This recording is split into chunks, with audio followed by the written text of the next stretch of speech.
All right. So, what causes us to go from anger to aggression or from zero to aggression? First off, hostile attributions. Okay. Going back to that newsletter, right? Um, when the new newsletter editor read that, they attributed the phrases that were in the email to hostility.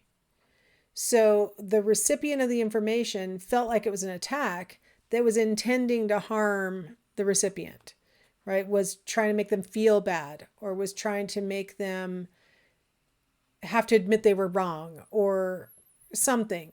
Harm it can be on a continuum from I had to say sorry all the way up to physical harm, right? So it's in the eye of the beholder. And so if the person is perceiving the comments or the behavior as an intent to harm, that can lead to aggression on the part of the recipient.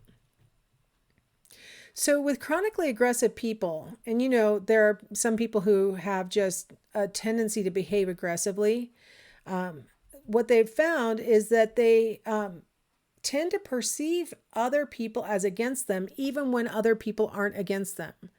They make these hostile attributions much more likely than other people who are less aggressive. So when another person is speaking, the chronically aggressive person thinks that that person who's speaking and maybe just sharing their own perspective is actually attacking the chronically aggressive person. And so ambiguous situations where it could be an attack or it could just be a person sharing their opinion. In that kind of a bit ambiguous situation, the chronically aggressive person errs on the side of attack. So it might be a verbal retaliation. It might be something physical.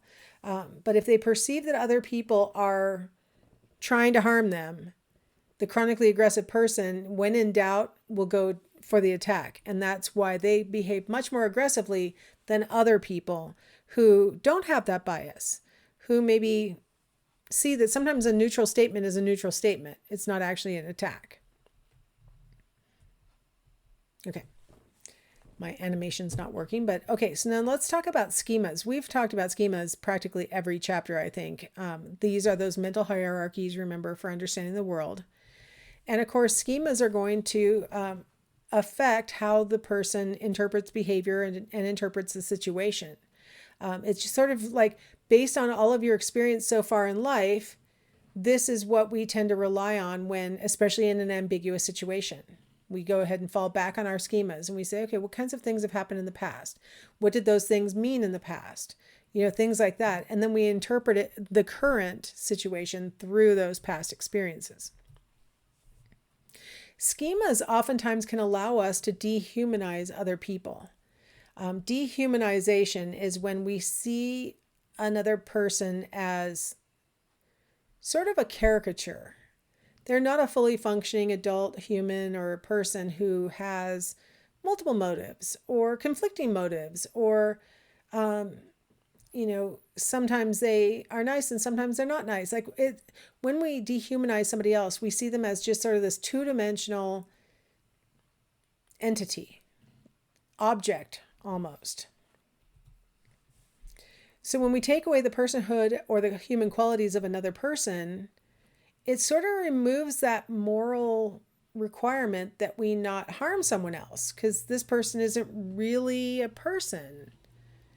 Now think about the internet and social media. That's the biggest reason why people can behave aggressively on social media, because the person on the other end of the argument isn't really a person. They are an anonymous whatever on the internet. We were just talking about the biggest argument I've ever gotten with anybody ever on social media always has to do with incorrect usage of psychological terms. It just drives me crazy. About 2 years ago, maybe it was more like, I think it was 2018. Yeah, it was 2018. I don't get into many arguments on social media, I can tell you that. I'm only on Facebook. And a friend of a friend incorrectly used the word cognitive dissonance. And we got into a pretty big argument over it because apparently I'm not an actual person. I can just be a troll who can say whatever. And all I had to do was click on my profile and he would have seen that the things I was saying were true. I said, I have a PhD in cognitive psychology, so I'm pretty sure I know what cognitive dissonance means. And he goes, oh yeah, well, if you just Google it, you'll see that you're defining it incorrectly. I'm like, what are you talking about?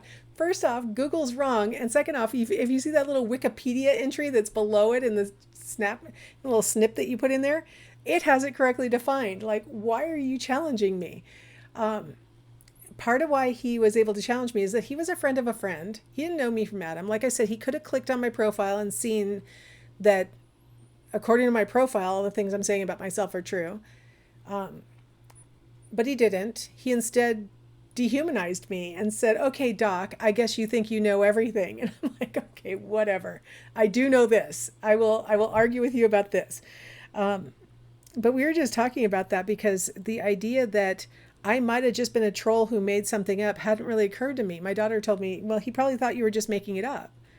And I'm like, all I had to do was click on my face. Oh, he's going to click on my face and figure out that, at least according to my profile, what I'm saying is true.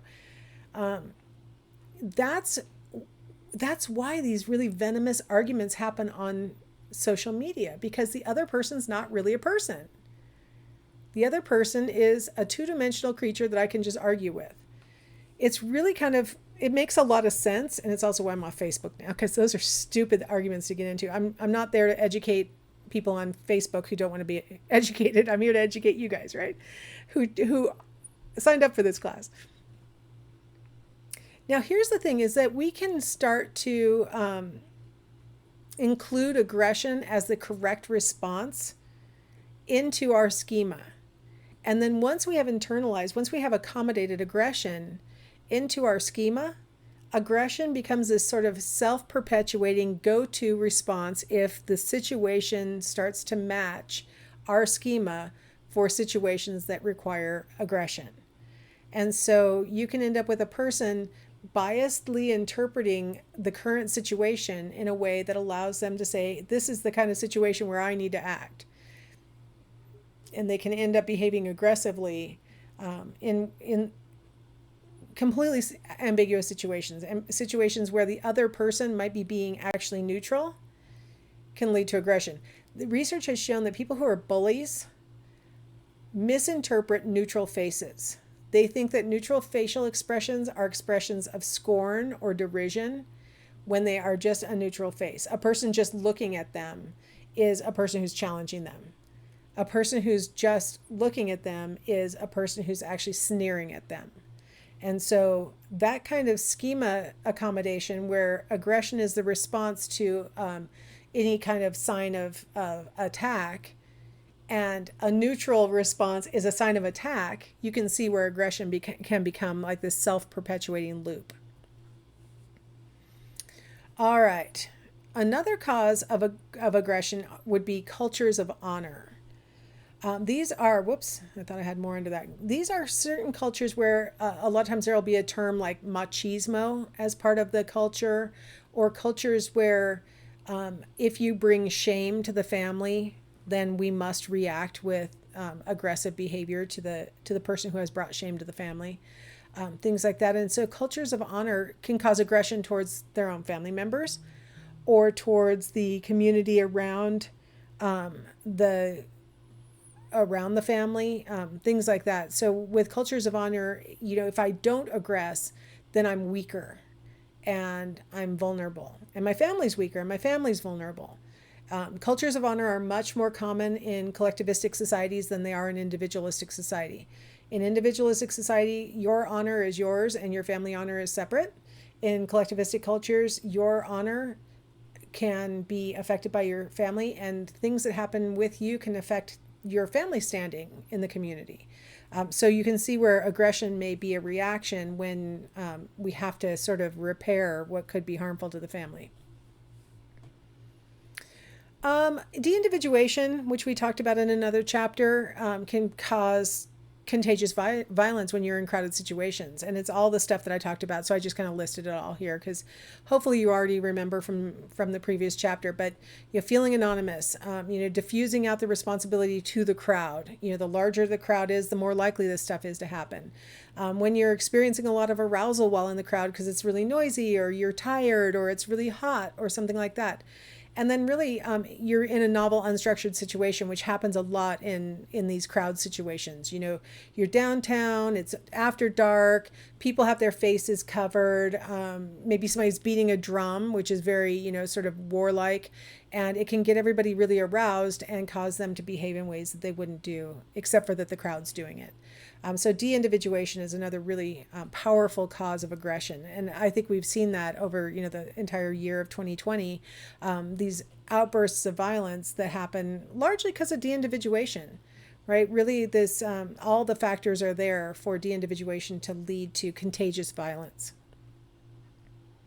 All right, so we're going to transition into modeling as an explanation of aggression. And so I want you to watch this video that illustrates how Bandura conducted his Bobo studies, and we'll come back and talk about it on the other side.